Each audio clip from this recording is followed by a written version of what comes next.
26শে March আর্জেন্টিনার মুখোমুখি হবে ব্রাজিল। সেই ম্যাচের আগে কলম্বিয়ার সাথে 2-1 গোলে ব্যবধানে জয়লাভ করে ব্রাজিল। এই জয় ব্রাজিলকে আত্মবিশ্বাস জুগিয়েছে এবং বিশ্ব চ্যাম্পিয়নদের বিপক্ষে মাঠে নামার পূর্বে এই আত্মবিশ্বাস কতটুকু তাদেরকে এগিয়ে নিয়ে যাবে, চলুন জেনে আসি একজন ফুটবল প্রেমীর কাছে।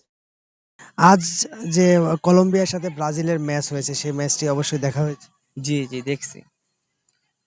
তো ব্রাজিলের যে 2-1 গোলে যে ব্যবধানে যে জয়, সেই জয় আসলে যদি হ্যাঁ, কি বলবো মানে ব্রাজিলের অসাধারণ এই কামব্যাকটা অ্যাকচুয়ালি ভালো লাগছে। যেহেতু আমি আর্জেন্টিনার ফ্যান, তাও ব্রাজিলের ম্যাচটা আমার কাছে ভালো লাগছে। রাফিনহা ফার্স্ট গোল করলো, পরে কলম্বিয়া, এরপর ম্যাচ ড্র ছিল।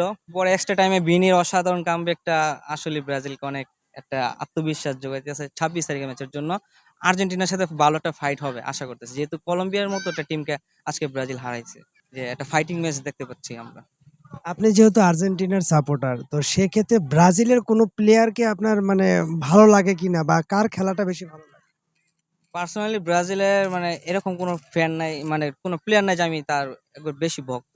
সবার খেলাই দেখি, মানে কেউর উপর বেশি একটা নাই, মানে সাপোর্ট করার এরকম কোনো নাই।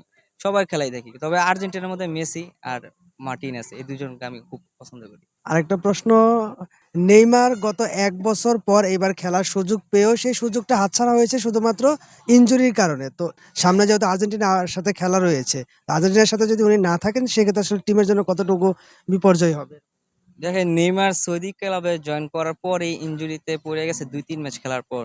তো ওই যদি কাম ব্যাক করছে, কাম ব্যাক করার পর ওরকম যে ভালো খেলবে ওটা কেউ বলতে পারতো না, কারণ সে অনেকদিন ইনজুরি ছিল, প্রায় 1.5 বছর। তো একটা প্লেয়ার কাম ব্যাক করতে হলে ক্লাব পর্যায়ে তার এক সিজনের মতো ভালো পারফরমেন্স থাকা লাগে। তো হঠাৎ এসে যে সে ব্রাজিলকে অনেক কিছু করে দিবে, এটা কিন্তু বলা যায় না।